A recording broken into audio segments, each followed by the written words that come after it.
এখন আমরা ওইটাই চাই যাতে অতি দ্রুত যাতে কার্যকর করা হয়, এটা আমরা চাই। হ্যাঁ, এই প্রক্রিয়াগুলো যাতে অতিক্রমে দ্রুত হলে কার্য তালিকায় নিয়ে এসে অতি দ্রুত যাতে শেষ করা হয়। এই পর্যন্ত তো আপনি সন্তুষ্ট বিচারিক আদালত থেকে হাইকোর্ট এই পর্যন্ত আমরা সন্তুষ্ট। আচ্ছা, আপনি চান আর কোনো আপনাদের মতো ভাগ্যজন আর হ্যাঁ, ভবিষ্যতে যাতে আপনার মতো যাতে আর কোনো ছাত্র কারোর বাপ মা যেন এইভাবে বুক খালি। আপনার কি মনে করে আপনার মাস্টার তখন শেষ করছে?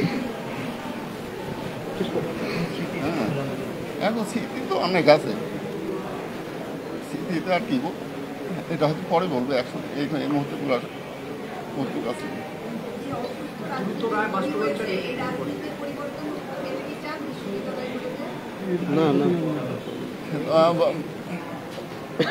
মানে যে শিক্ষা প্রতিষ্ঠানে এই ধরনের র্যাগিং আছে সেটা তো অবশ্যই আমরা পরিবর্তন চাই, যাতে ছাত্ররা যাতে ভালোভাবে বসবাস করতে পারে, ভবিষ্যতে যাতে আর এই ধরনের ঘটনা না ঘটে সেটা আমরা সবার কাছে আবেদন জানাই।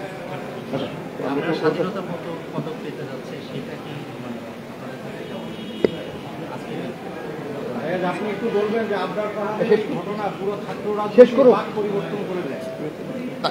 স্বাধীনতা পুরস্কার দেবে শুনছে, কিন্তু এতে সরকার সন্তুষ্ট হয়ে দিয়ে দিয়েছে, সরকারের কাছে আমরা কৃতজ্ঞতা জানাচ্ছি।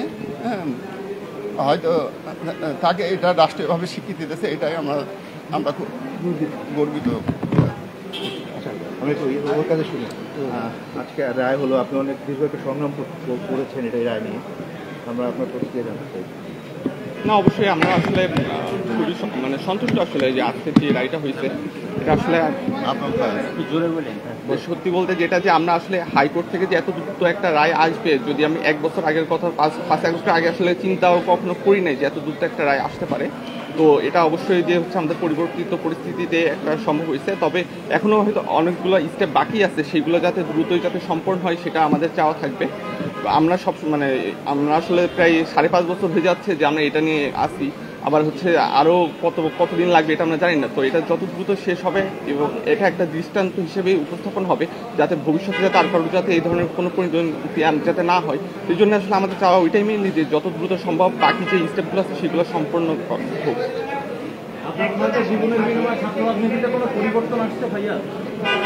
আমার যা আমরা আসলে এই ব্যাপারটা তো ছাত্র রাজনীতিতে পরিবর্তন আসছে কিনা এটা যারা রাজনীতি করে তারা আসলে বলতে পারবে, বাট অবশ্যই আমরা হচ্ছে সবসময় চাই যাতে অন্তত যেই পরিণতি একবার আবরার ফাদের হয়েছে তা যাতে আর কোনো অবস্থাতেই যাতে আর কোনো শিক্ষার্থী যাতে না হয়, এটা যে কোনো পরিস্থিতিতেই যেন নিশ্চিত করার জন্য অবশ্যই আমরা চাবো যাতে সরকার এবং হচ্ছে যারা ছাত্র সংগঠনগুলো আছে তারা যাতে এই জিনিসটা নিশ্চিত করে যাতে আর কারোর পরিণতি একই রকমের না হয়।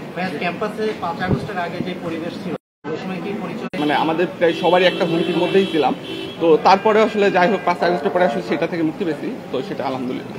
ফায়েজ, আপনার কাছে একটা প্রশ্ন, সেটা হচ্ছে একজন মৃত্যুদণ্ডপ্রাপ্ত আসামি জেমি 6 আগস্ট পালিয়েছেন এবং সেটা আমরা জানতে পারছি অনেক পরে 25 ফেব্রুয়ারি।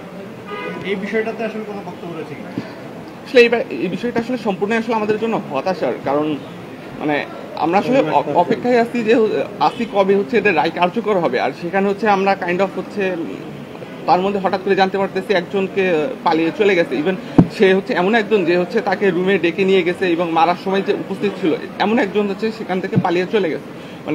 এটা তো আসলে আবার পালাই গেছে, ওই টাইমে অনেকে পালিয়ে গেছে, কিন্তু সেই জিনিসটা কেন লুকিয়ে রাখা হলো, ইভেন কেন হচ্ছে 6 মাস পরে জানানো হলো তা নিয়ে আসলে আমাদের কাছে কোনো পরিষ্কার উত্তরও আসলে এখনো পাই নাই।